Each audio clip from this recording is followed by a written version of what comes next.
கும்பராசி அன்பு சொந்தங்கள் அனைவருக்கும் வணக்கங்க.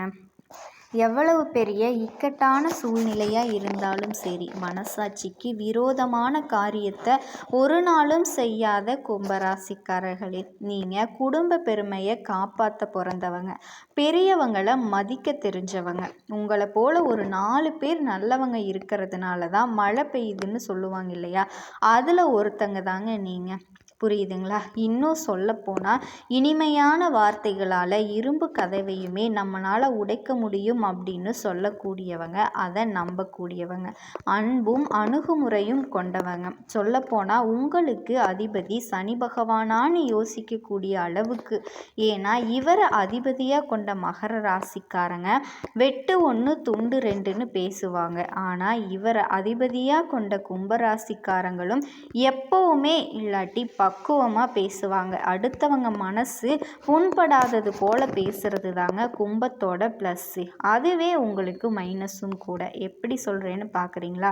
உங்களுக்கு இனிமையான வார்த்தைகளை நீங்கள் பேசுகிறப்ப, அட இவன்கிட்ட எல்லாம் எல்லா விஷயத்தையும் கலந்துக்கலாம்ப்பா அப்படின்னு சொல்லி உங்களுடைய உழைப்பையும் உங்களுடைய உன்னதத்தையும் ஈஸியாக மற்றவங்க எடுத்துகிட்டு போயிடுவாங்க. உங்களுக்கு துரோகம் பண்ணவங்க கிட்டேயே நீங்கள் பக்குவமாக நடந்துக்குவீங்க. உங்களுக்கு துரோகம் செஞ்சவங்களுமே நீங்கள் திரும்ப திரும்ப உதவி செய்யக்கூடியவங்க. அதனால் மற்றவங்களுக்கு நீங்கள் ஒரு மாதிரி குறைச்சலாக தெரிவிங்க. ஆனால் கடவுள் மத்தியில் நீங்கள் உயர்வானவங்க. ஸோ இப்படிப்பட்ட கும்பராசிக்கு சனி பகவான் இத்தனை நாளாக, அதாவது உங்களுடைய அதிபதி இத்தனை நாளாக கிட்டத்தட்ட 137 நாட்களாக வக்ரகதியில் இருந்தார். இப்போது வக்ர நிவர்த்தி ஆகியிருக்காரு.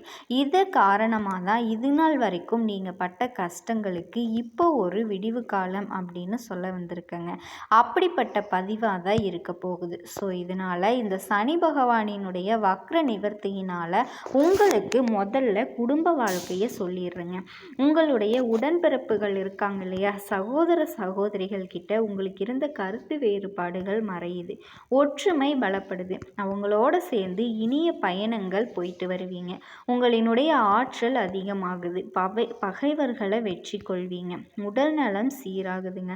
வருமானம் சிறப்பாக இருக்கும். உங்களுடைய பெருந்தன்மையை எல்லாருமே பாராட்டுவாங்க. அதே மாதிரி ஆடம்பர கேள்விகள் கொஞ்சம் செலவு செய்யறதுக்கு வாய்ப்பு இருக்குங்க. அதை மட்டும் கொஞ்சம் குறைச்சிக்கோங்க. செலவுகளை பார்த்து பக்குவமாக பண்ணுங்க.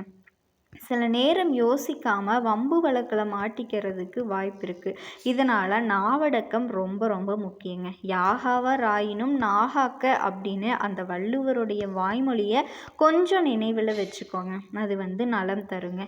மறைமுக எதிரிங்க கிட்ட கவனமாக இருக்கணுங்க. சொல்லப்போனால் இந்த கும்பராசிக்காரர்களுக்கு யார் நல்லவங்க யார் கெட்டவங்கன்னே தெரியாது. இவங்க நல்லவங்களாக இருக்காங்க, இவங்க எல்லாரையும் இவங்களை போலவே நல்லவர்களாக நினைப்பீங்க. இதனாலவே நிறைய இடங்களில் எதிரிகளினுடைய சூழ்ச்சிக்கு நீங்கள் பலியாகி இருக்கீங்க. அதனால கவனமாக இருங்க. யாரையுமே சீக்கிரமாக நம்ப வேண்டாம். அது எந்த விஷயத்துலையா வேணும்னாலும் இருக்கட்டும். குறிப்பாக பண விஷயத்தில் உங்களுடைய ரகசியங்களை யார்கிட்டையுமே பகிர்ந்துக்காமல் இருக்கணுங்க. இதை தாண்டி மற்றது எல்லாமே உங்களுக்கு சிறப்புங்க. சொல்லப்போனால் உங்களுடைய பதவியால் சில ஆதாயங்கள் கிடச்சி மகிழ்ச்சி உண்டாகும். பொதுநல காரியங்களை கொஞ்சம் செலவு பண்ணுவீங்க. திட்டமிட்ட வேலைகள் திட்டமிட்டபடியே நடக்குங்க. உங்களுடைய காரியங்களில் கவனமாக இருக்க போகிறீங்க. உங்களுடைய நேர்மறையான எண்ணங்களால் உங்கள் வாழ்க்கையினுடைய தரமே உயரப்போகுதுங்க. நான் சொன்னேன்ல, கும்பராசி எல்லாத்தையுமே பாசிட்டிவாக மட்டும்தான் திங்க் பண்ணுவாங்க. அலுவலகத்தில் புதிய பொறுப்புகளை ஏற்று நல்ல உயர்வை பார்க்க போகிறீங்க. நல்ல வாய்ப்புகளே உருவாகும். மனசில் இருந்த காரணமில்லாத வருத்தங்களும் குழப்பங்களும் மறையுதுங்க. சமுதாயத்தில் உங்களுக்கான மதிப்பு மரியாதை உயருது. கோர்ட்டு கேஸு வழக்கு விவகாரங்களில் உங்களுக்கு சாதகமான தீர்ப்பு கிடைக்குதுங்க. உங்களுடைய எண்ணங்களும் சரி உங்களுடைய செயல்பாடுகளும் சரி உங்களுக்கு வாழ்க்கையில் உயர்ந்த இடத்தை பெற்று தரப்போகுது. அதே மாதிரி வண்டி வாகன பராமரிப்பு செலவு கொஞ்சம் செய்ய வேண்டிய வாய்ப்புகள் இருக்குங்க. தவிர்க்க இயலாத காரணங்களால் உடன்பிறப்புகளால் கொஞ்சம் செலவு பண்ணுவீங்க. அது உங்களுக்கு சந்தோஷம் தானே. உடன்பிறப்புகளுக்கு செலவு பண்ணாதானே சம்பாதிக்கிறோம். இதுதான் கும்பத்துடைய மனநிலைங்க. அதே மாதிரி மற்றவங்க புதிய நட்பால் கொஞ்சம் கைப்பொருளை இழக்கிறதுக்கு வாய்ப்பு இருக்குது. மற்றவங்கள நம்ம வேண்டான்னு சொன்ன தெரியுதுங்களா, தொழில் பண்ணலாம், அது வருது இது வருது ஆசை வார்த்தைகளை காட்டி உங்களை ஏமாற்ற அதிகமாக வாய்ப்புகளை தேடுவாங்க. ஸோ யாரையுமே நம்பாதீங்க. தெரிஞ்சவங்களோ தெரியாதவங்களோ நீங்களே நேரடியாக உங்கள் வேலையை செய்யணும். யார்கிட்டையும் உங்களுடைய வேலையை ஒப்படைக்கக்கூடாதுங்க. உங்களுடைய விஷயங்களில் மற்றவங்க தலையீடு இல்லாமல் பார்த்துக்கணும். நீங்களும் மற்றவங்க விஷயத்தில் தலையிடக்கூடாதுங்க. உங்களை கொஞ்சம் உதவி கேட்குற மாதிரி கூப்பிட்டு உங்களுடைய பிரச்சனை உங்கள் தலையை மாட்ட விட்டுருவாங்க. பார்த்து உஷாராக இருந்துக்கணுங்க. மற்றபடி சுகபோக வசதிகளை அனுபவிப்பீங்க. பயணங்களில் அதிர்ஷ்டம் கிடைக்குங்க. பொருளாதார வளமும் சேமிப்பும் உயரும். அரசாங்க உதவிகளும் கிடைக்கும். உங்களுடைய ஆசைகள் ஒன்றன் பின் ஒன்றாக பூர்த்தி அடைய போகுதுங்க. உத்தியோக பணிகளை பொறுத்த வரைக்கும் வேலையை சிறப்பாக செஞ்சு முடிச்சிருவீங்க. எதிர்பார்த்த பதவி உயர்வு ஊதிய உயர்வு பெறுவீங்க. சிலருக்கு விரும்பிய இடமாற்றங்களுக்கு சக ஊழியர்கள் கிட்ட ஆதரவும் நட்பால அலுவலகத்தில் உங்களுடைய அந்தஸ்தும் உயரப்போகுது. ஒரு சிலர் சில முக்கியமான பிரச்சனைகளுக்கு நிரந்தர தீர்வு காண்பீங்க. மற்றபடி உங்கள் வேலைகளை முன்கூட்டியே யோசித்து செய்யறதுனால பிரச்சனைகளை தவிர்த்து தருவீங்க. வியாபாரிகளை பொறுத்த வரைக்கும் கொஞ்சம் கூடுதல் எச்சரிக்கை தேவைங்க. எந்த ஒரு விஷயத்தை செஞ்சாலும் சரி, ஒரு தடவைக்கு 2 தடவை யோசித்து செய்கிறது அவசியம். மற்றவங்க கிட்ட பண விஷயங்களில் எச்சரிக்கையாக இருக்கணும். உடனே தொழிலுக்கு ஏதாவது ஒரு ஆபத்து அப்படின்னு நினச்சிடாதீங்க. தொழிலாகட்டும் வியாபாரமாகட்டும் சிறப்பாக நடக்குங்க. லாபத்துக்கு குறைவே இருக்காது. முயற்சியின் மூலமாக வெற்றி நிச்சயங்க. சுயமாக யோசிங்க, சுயமாக செயல்படுங்க. அரசியல்வாதிகளை பொறுத்த வரைக்கும் மேலெடுத்துடைய ஆதரவை பெறுவீங்க. அதே மாதிரி எதிர்க்கட்சிகளினுடைய சூழ்ச்சி வேலைகளில் மாட்டாமல் இருக்கணும் அப்படின்னா கொஞ்சம் எச்சரிக்கையாக இருங்க. எதிரிகளை சமாளிக்கக்கூடிய வாய்ப்பு இருக்குது. கடினமான வேலைகளை கூட சிறப்பாக செஞ்சு முடிப்பீங்க. புதிய பொறுப்புகளை பெறுவீங்க. பயணங்களால் நன்மை உண்டாகும். தொண்டர்களினுடைய உணர்வுகளை புரிஞ்சுக்கிட்டு அதுக்கு தகுந்தவர்களோட செயல்படுறதுனால மக்கள் மத்தியில் ஆதரவு பெருகுது. கலைத்துறையில் இருக்கவங்களுக்கு புதிய ஒப்பந்தங்கள் கிடைக்கும். உங்களுடைய முயற்சிகள் அனைத்துலேயுமே வெற்றி பாதை போகுங்க. புதிய நட்பால் நல்ல வாய்ப்புகளை பெறுவீங்க. சக கலைஞர்களும் சரி ரசிகர்களும் சரி உங்களுக்கு நிறைவான ஆதரவை கொடுப்பாங்க. உங்களுடைய முழு திறமையையும் வெளிக்கொணர்வீங்க. வருமானம் சீராக இருக்கும். பெண்மணிகளை பொறுத்த வரைக்கும் மன நிம்மதியை காண்பீங்க. தர்ம காரியங்கள் மற்றும் நல்ல வழிபாட்டில் ஈடுபடுவீங்க. புதிய சொத்துக்களை வாங்குவீங்க. கொஞ்சம் சிரமப்படுறதுக்கு வாய்ப்பு இருக்குங்க. இருந்தாலும் அது வெற்றியை கொடுக்கும். குடும்பத்தில் இருக்கிறவங்க சந்தோஷமாக பொழுத கழிப்பாங்க. கணவர்கிட்டையுமே ஒத்துழைப்பு இருக்குங்க. குடும்ப பொறுப்புகளை திருப்திகரமாக நிறைவேற்றி சந்தோஷம் அடைவீங்க. படிக்கக்கூடிய மாணவர்களுக்கு உற்சாகமான மனநிலையே இருக்குங்க. கவலையே வேண்டாம், கல்வியில் நம்ம வெற்றி தாங்க. உடல் வலிமைகளை பெறத்தக்க உடற்பயிற்சி அவசியங்க. வருங்கால திட்டங்களுக்காக அடி போடுவீங்க. வெளிநாட்டிலையும் சரி படிப்புலையும் சரி வெற்றிகளை பெறுவீங்க. உங்களுடைய தன்னம்பிக்கை படிப்படியாக உயருதுங்க. குறிப்பாக இந்த காலகட்டத்தில் சனி பகவான் உங்களுக்கு மன உறுதியை அதிகரித்து கொடுக்குறாரு. சொத்துக்களை அடையிறதுல இருந்த தடைகளை விலக்கி வைக்கிறாரு. உயர்நிலையில் இருந்த மன வருத்தம் இப்போ மறையுதுங்க. உடல் ஆரோக்கிய பாதிப்பும் சரியாகுது. வண்டி வாகனம் மூலம் வருமானம் இருக்குங்க. எதிர்பார்த்த பணவரவு இருக்கு. வீட்டுக்கு தேவையான வசதி வாய்ப்புகளை மேம்படுத்த கொஞ்சம் ஆர்வம் காட்டுவீங்க. தொழில் வியாபாரம் சிறப்பாக இருக்குங்க. நீங்கள் எதிர்பார்த்த கடன் உதவி கிடைக்கும். புதிய வாடிக்கையாளர்களினுடைய தொடர்புகள் உண்டாகுது. சிக்கல்களுக்கு எல்லாமே தீர்வு காண்பீங்க. உத்தியோகத்தில் இருக்கிறவங்களுக்கு மேலதிகாரிகளினுடைய ஆதரவை பெறுவீங்க. நல்லதே நடக்க போகுதுங்க. உங்களுடைய திறமையான செயல்பாடுகள் எல்லாத்துக்குமே பாராட்டுகள் கிடைக்கும். குடும்பத்தில் எதிர்பாராத உறவுக்காரர்களினுடைய வருகையினால் கொஞ்சம் சஞ்சலம் வர்றதுக்கு வாய்ப்பு இருக்குது. அதனால சொந்த பந்தங்கள் கிட்ட ரொம்பவே கவனமாக இருக்கிறது நல்லதுங்க. எல்லாத்துக்கும் மேலே கிரகங்களில் ஆதிக்கமிக்க கிரகம்னு பார்த்தா நம்மளினுடைய சனி பகவான் தான். அவர் உங்களுக்கு அதிபதியாக இருக்கிறதுனால இன்னுமே சிறப்பு தாங்க. சனி கொடுத்தா எவர் தடுப்பார், சனி கொடுத்தால் யார் தடுப்பார், கொடுக்கிறதும் அவர் தான், கெடுக்கிறதும் அவர் தான். அந்த அளவுக்கு செல்வாக்கு மிக்கிறவங்க. இப்படிப்பட்ட சனீஸ்வர பகவான் கடந்த சில காலங்களாக வக்ரகதியில் இருந்து நம்மளுடைய கும்பத்துக்கு பாதிப்பு தாங்க. சொல்லப்போனால் தொழிலுக்கு காரணமானவர் இவர் இல்லையா. இது நாள் வரைக்கும் நிம்மதி இல்லாமல் போனீங்க இல்லையா. நீங்கள் பார்க்காத பிரச்சனையே இல்லை. புதுசாக டிசைனாக பிரச்சனை வந்திருக்கும். ஆனால் அது எல்லாமே இப்போ தீர. கும்பராசி அன்பு சொந்தங்கள் அனைவருக்கும் வணக்கங்க. எத்தனை தோல்வி வந்தாலும் துவண்டு போகாமல் திரும்ப முயற்சி பண்ணி முன்னேறணும். தன்னோட இலக்கை நோக்கி பயணம் பண்ணக்கூடிய, உழைப்பால் உயர்வடையணும்னு நினைக்கக்கூடிய, மற்றவங்களால் எதுவுமே செய்ய முடியாது அப்படின்னு சொல்கிற வேலையை கூட சர்வ சாதாரணமாக செய்யும் ஆளுமை கொண்ட, பின்னாடி வரப்போகிறத முன்னாடியே அறிஞ்சு அதற்கேற்றது போல செயல்படும் குணம் கொண்ட கும்பராசி அன்பு சொந்தங்களே, எங்கே இருந்தாலும் நீங்கள் நலமாகவும் வளமாகவும் வாழணும்னு சொல்லி கடவுள்கிட்ட பிரார்த்தனை பண்ணி இந்த பதிவை நான் தொடங்குறேங்க. இந்த பதிவை பொறுத்த வரைக்கும் இத்தனை நாள் நம்ம கஷ்டப்பட்டுட்டோம். வருஷத்துலேருந்து எல்லா நாளும் கஷ்டமே தான். ஆனால் இது நாள் வரைக்கும் பெருசாக எந்த ஒரு முன்னேற்றத்தையும் இந்த வருஷத்தில் நம்ம பார்க்கல. அதுக்கு பதிலாக நிறைய சோதனைகளும் வேதனைகளும் தான் மிச்சமாக இருக்குது.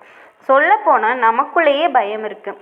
எத்தனை நாள் தாண்டா கஷ்டப்பட்டுட்டே இருக்குது, எல்லா நாளும் கஷ்டமே பட்டுட்டோம், இனி வரக்கூடிய நாளாவது நமக்கு சந்தோஷம் வருமா, இல்லை இதை விட மோசமாக ஏதாவது ஆயிருமோ அப்படிங்கிற பயம் இருக்குது. உங்களை பொறுத்த வரைக்கும் அப்படி எதுவுமே கிடையாதுங்க. இது நாள் வரைக்கும் பட்ட கஷ்டம், அதாவது வருஷம் முழுக்க நீங்கள் பட்ட கஷ்டங்கள் இப்போ உங்களுக்கு மாறப்போகுதுங்க. ஓரளவுக்கு உங்கள் சூழ்நிலை உங்கள் கையில் வந்துடும். நீங்கள் சந்தோஷமாக தான் அடுத்த நாளை ஆரம்பிக்க போகிறீங்க அப்படின்னு சொல்லக்கூடிய பதிவு தாங்க. எப்படிம்மா நான் வருஷம் முழுக்க கஷ்டப்பட்டுட்டேன், இனி மட்டும் எனக்கு எப்படி எல்லாமே சரியாயிரும் அப்படின்னு கேட்டிங்கன்னா, கிரக அமைப்புங்க உங்களுக்கு சாதகமாக நிற்குது. சுப கிரகங்கள் எல்லாமே ஓரளவுக்கு சப்போர்ட் பண்ணுறாங்க. உங்களுடைய சனி பகவான் எப்போ பாரு உங்களுக்கு சோதனை கொடுத்துக்கிட்டே இருந்தார். உங்களுக்கு எந்த ஒரு நல்லது வந்தாலுமே அதை தடுக்கிற முதலாளே உங்களுடைய அதிபதி தாங்க. ஸோ அவரும் கொஞ்சம் இப்போ ஓய்வெடுக்க போகிறாருங்க. ஸோ இதை பற்றி தான் இந்த பதிவில் நம்ம பார்க்க போகிறோம். கும்பராசிக்காரங்க நிறைய விஷயங்களை முன்கூட்டியே தெரிஞ்சிருப்பீங்க. அதை உங்களுக்காக பயன்படுத்துகிறவங்களே இல்லையோ, உங்களை சார்ந்தவங்களுக்காக அவங்க கஷ்டப்படக்கூடாது, ஏன் யார் என்னன்னு தெரியாதவங்களுக்கு கூட பின்னாடி ஏதாவது கஷ்டம் வருது அப்படின்னு உங்களுக்கு தெரியப்படுக்குது அப்படின்னா, ஒரு உணர்வு வருது அப்படின்னா அவங்கக்கிட்ட நீங்கள் சொல்லிடுவீங்க. சுயநலம் இல்லாமல் பொதுநலத்துக்காக பாடு வைக்கிறதுல கும்பராசி முதன்மையானவங்க. இப்படிப்பட்ட குணம் கொண்ட நீங்கள் எப்போவுமே பெருமாளை வழிபாடு பண்ணணுங்க. கும்பராசியை பொறுத்த வரைக்கும் இந்த பதிவை நீங்கள் பார்க்குறீங்க அப்படின்னாவே அது ஒரு சின்ன விஷயம் கிடையாதுங்க. சாமி உங்களுக்கு கொடுத்த வெளிச்சம்னு வச்சுக்கலாம். அட என்னம்மா இது, எனக்கு என்னம்மா வெளிச்சமாகும், சத்தியமாக கிடைக்குங்க. இந்த பதிவில் உங்களுக்கான நிறைய ஜோதிட விளக்கங்கள் ஒளிஞ்சிருக்கு. சொல்லப்போனால் நீங்கள் எடுக்கக்கூடிய ஒவ்வொரு தீர்மானமும், நீங்கள் பேசக்கூடிய ஒவ்வொரு வார்த்தையும், நீங்கள் கொடுக்கக்கூடிய ஒவ்வொரு தானமும் உங்கள் வாழ்க்கையை மாற்றி அமைக்க போகுதுங்க. உங்களுக்கான உள்ளார்ந்த தெய்வீக சக்தியை வெளிக்கொண்டு வரப்போகுதுங்க. கும்பராசி அப்படின்னாவே காற்று ராசி, அறிவு ராசி, யோசனை ராசி. உங்களுடைய வாழ்க்கையுடைய திசை இப்போ மாறக்கூடிய நேரங்கள். சொல்லப்போனால் நீங்கள் இப்போ விழிச்சிக்க போகிறீங்கன்னு சொல்லலாங்க. உங்களுடைய ராசிக்கான சக்கரம் திறக்க போகுது. உங்களுக்கான நேரம் காலம் சாதகமாக மாறுறதுக்கான அதிர்ஷ்ட காலம் பொற்காலம்னு சொல்லலாங்க. ஸோ ஒவ்வொரு நாளுமே உங்களுக்கு மேன்மை கொடுக்க தான் போகுது, சில வாய்ப்புகளை தரதான் போகுது, சில வேதனைகளும் கஷ்டங்களும் உங்களை விட்டு விலகதாங்க போகுது. அது மட்டும் உறுதிங்க. ஸோ அது எப்படி என்னங்கிறத தெளிவாக பார்க்கலாங்களா. இப்போ உங்களை பொறுத்த வரைக்கும் உங்கள் ராசி நிலையில் கிரகநிலைகள் அப்படின்னு எடுத்துக்கிட்டோன்னா, சனி உங்கள் ராசிக்கு அதிபதி, அதோட ராசிக்கு 1ஆம் இடத்துல பாக்கியம் தரக்கூடிய நிலையில் இருக்காருங்க. குரு 3ஆம் இடத்துல எதையுமே செஞ்சு முடிக்கக்கூடிய வலிமை கொடுக்குறாரு. சூரியன் 10ஆம் இடை வேலை வாய்ப்புக்கு உதவி பண்ணுறாரு. செவ்வாயை பொறுத்த வரைக்கும் மனநிலையை சீராக வைக்கிறாருங்க. உங்களுடைய உடல் நலத்தை மேம்படுத்தி கொடுக்குறாரு. புதனை பொறுத்த வரைக்கும் பணவரவை மெதுவாக அதிகப்படுத்தி கொடுக்குறாருங்க. ஸோ இப்போ இந்த நாட்கள் முடியறதுக்குள்ளேயே உங்களுக்கு மிக சிறப்பான காலம் ஒன்று துவங்க போகுதுங்க. அதுலேயும் குறிப்பாக சொல்கிறேன், கிரக நிலையில் ஆராய்ஞ்சு பார்க்கும்போது உங்களுக்கு உங்கள் ராசிநாதன் சனி வக்ர நிவர்த்தியாக பலம் பெற்று சஞ்சரிக்க போகிறாரு. இதனால் உங்கள் ஆரோக்கியம் சீராக இருக்கும். பம்பரமாக சுழன்று பணி செய்ய போகிறீங்க. உங்களுடைய மந்த நிலையில் மாற்றம் வரப்போகுதுங்க. குறிப்பாக கும்பராசிக்காரங்க கொஞ்சம் நிறுத்தி நிதானமாக செய்யக்கூடிய வேலைக்கு சொந்தக்காரங்க. ஏன்னா உங்களுடைய அதிபதி சனி பகவானுங்க, முதுமை கிரகம் அப்படின்னெல்லாம் சொல்லுவோம். பெரியவங்க ஒரு வேலையை செஞ்சால் ரொம்ப யோசிப்பாங்க, நிறுத்தி நிதானமாக செய்வாங்க இல்லையா? அந்த மாதிரி தான் இவங்களும் பிரதிபலிப்பாகவும் இருப்பாங்க. ஆனால் இப்போது அதுக்கு அப்படியே மாற்றமாக இருக்க போகிறாங்க. ரொம்ப சுறுசுறுப்பாக ஒரு வேலையை சீக்கிரமாக முடிக்கிறதுக்கான முயற்சி பண்ணுவாங்க. மகிழ்ச்சிகரமாக இருப்பீங்க. இதோடு உங்களுடைய வீட்டில் சுபகாரியங்கள் நடக்கும். நீங்கள் எடுக்கக்கூடிய முயற்சிகள் எல்லாமே வெற்றி கிடைக்கும். பொருளாதாரத்தில் நிறைவு ஏற்படுங்க. தொழிலில் வளர்ச்சி பெற போகிறீங்க. அதே மாதிரி தொழிலையே பங்குதாரர்களை சேர்த்து மேற்கொள்ள போகிறீங்க. குடும்பத்தில் ஒன்றுக்கும் மேற்பட்ட வருமானம் இருக்குதுங்க. ஒருத்தர் சம்பாதிச்சுட்டு இருக்கீங்க, இல்லை 2 பேர் சம்பாதிச்சுட்டு இருக்கீங்க அப்படின்னா இன்னும் அதிகமான வருமானம் ஒரு 2-3 பேர் சம்பாதிக்கிறதுக்கான வாய்ப்பு வருங்க. அதே மாதிரி யோகம் இருக்குது. குடும்ப வருமானம் மேம்படுங்க. இந்த உங்கள் ராசிக்கு குருவை பொறுத்த வரைக்கும் 6ஆம் இடத்துல உச்சம் பெற்று சஞ்சரிக்கிறாரு. உங்கள் ராசிக்கு 2 மற்றும் 11ஆம் இடங்களுக்கு அதிபதியான குரு, அங்கே தன லாபாதிபதியான குரு இப்போ வக்ரம் அடைஞ்சிருக்கிறது அவ்வளவு நல்லது இல்லைங்க. இது ஜோதிட விளக்கம். தனவரவில் தடைகள் வருங்க. புதுசாக யாரையுமே நம்பி எந்த ஒரு பொறுப்பையும் ஒப்படைக்கக்கூடாது. ஏன்னா ஏமாற்றத்தை சந்திக்க வாய்ப்பு இருக்குங்க. இதோட உத்தியோகத்தில் திரிமாற்றம் வரலாங்க. இது போன்ற நேரங்களில் குரு நம்ம வழிபடுத்தணும். ஸோ வியாழக்கிழமை தோறும் விரதம் இருந்து குரு பகவானை வழிபாடு செய்கிறது நல்லதுங்க. திசை மாறிய தென்முக கடவுளை வழிபாடு செஞ்சீங்க அப்படின்னா நன்மைகள் இருக்குதுங்க. என்னம்மா இது, குரு பார்த்தால் கோடி நன்மை, குருவால் தான் நமக்கு வாழ்க்கை சிறப்பாக இருக்கும் அப்படிங்கிறது எல்லாருக்குமே தெரிஞ்ச விஷயம் தானே. இவரால் எனக்கு நல்லது நடக்காது போலையே அப்படின்னு சொன்னால் கொஞ்சம் பொறுமையாக இருங்க. இந்த குரு பகவான் தரக்கூடிய அத்தனை அற்புதமான பலன்களையும் மற்றவங்க கொடுப்பாங்க. விருச்சிக ராசியில் சுக்கிரன் இருக்காருங்க. இவரை பொறுத்த வரைக்கும் உங்கள் ராசிக்கு 4, 9ஆம் இடங்களுக்கு அதிபதியான சுக்கிரன் தொழில் ஸ்தானத்துக்கு அங்கே இருக்கக்கூடிய செவ்வாய் மற்றும் சூரியனோட சேர்றாரு. இதனால் உங்களுக்கு சுக்கிர மங்கள யோகம் உருவாகுது. சிறப்பாக இந்த சுக்கிர மங்கள யோகம் அப்படிங்கிறது நான் பல பதிவுகளில் சொல்லியிருக்கேங்க. சுக்கிரன் அப்படின்னாவே சந்தோஷம். நீங்கள் எந்த மாதிரி ஒரு கனவு வாழ்க்கையை வச்சுருக்கீங்களோ அந்த கனவு வாழ்க்கையை தரக்கூடியவர் இந்த சுக்கிர பகவான் தான். கல்யாண சம்பந்தமாக எடுக்கக்கூடிய முயற்சிகள் கைகூடுங்க. பெற்றோர்களினுடைய மணி விழா, முத்து விழா, பவள விழா இது போன்ற சுப காரியங்கள் வீட்டில் நடக்கும். ஆடை அபகரண சேர்க்கை இருக்குங்க. அதிகார வர்க்கத்தோட ஆதரவு, பிரச்சனைகள்லேருந்து விடுபடுறதுக்கான வாய்ப்பு எல்லாமே சிறப்பாக அமையுதுங்க. அதே மாதிரி தனுசுல செவ்வாய், இவரை பொறுத்த வரைக்கும் பூமிக்காரகங்களுக்கு 3 மற்றும் 10ஆம் இடங்களுக்கு அதிபதியானவர் செவ்வாய். இவர் லாபஸ்தானத்துக்கு வர்றது இந்த நேரம் நல்ல நேரங்க. என்னைக்கோ குறைஞ்ச விலைக்கு நீங்கள் வாங்கி போட்ட இடம் இப்போ அதிக விலைக்கு வெற்றி லாபத்தை கொடுக்கும். புதிய கூட்டல்கள் சேருவாங்க. தள்ளி போன ஒப்பந்தங்கள் தானாக உங்களுக்கு சேருங்க. அரசாங்க வழியில் சலுகைகள் கிடைக்கும். பொருளாதாரத்தில் நிறைவு ஏற்படும். கூட பிறந்தவங்களுடைய திருமண விழாக்களை நின்று நடத்தி வைப்பீங்க. செவ்வாய் சுக்கிரன் சிறப்பான ஒரு அமைப்பில் நிற்கிறாங்க. உங்களுக்கு அதிபதி விருச்சிகத்தில் புதன் இருக்காருங்க. உங்கள் ராசிக்கு 5 மற்றும் 8ஆம் இடங்களுக்கு அதிபதியான புதன் அவர் தொழில் ஸ்தானத்துக்கு வர்றது இந்த நேரம் அங்கே இருக்கிறதோட சூரியன் இணையிறதும் புதிய அதித்யாய யோகத்தை ஏற்படுத்துகிறாருங்க. இதனால் அரசு வழியில் நீங்கள் எதிர்பார்த்த நன்மைகள் எல்லாமே கிடைக்கும். உத்தியோகத்தில் முயற்சிகளுக்கு பலன் கிடைக்க போகுதுங்க. ஊர் மாற்றம், வீடு மாற்றம் இது சம்பந்தமான சிந்தனைகள் எல்லாமே அதிகமாகுது. தொழிலையுமே பழைய கூட்டாளிகளை விலக்கி வச்சுட்டேன். ஏன்னா அவங்களால நிறைய பிரச்சனைகள் தான் வந்தது. என்னதான் நம்ம உழைச்சி அவங்களுக்கு பங்கு கொடுத்தாலுமே தேவையில்லாத வார்த்தைகளால் வசப்பட்டு தான் இருந்தாங்க. ஸோ அவங்கள விட்டுட்டு புதிய கூட்டாளிகளை சேர்த்து தொழிலை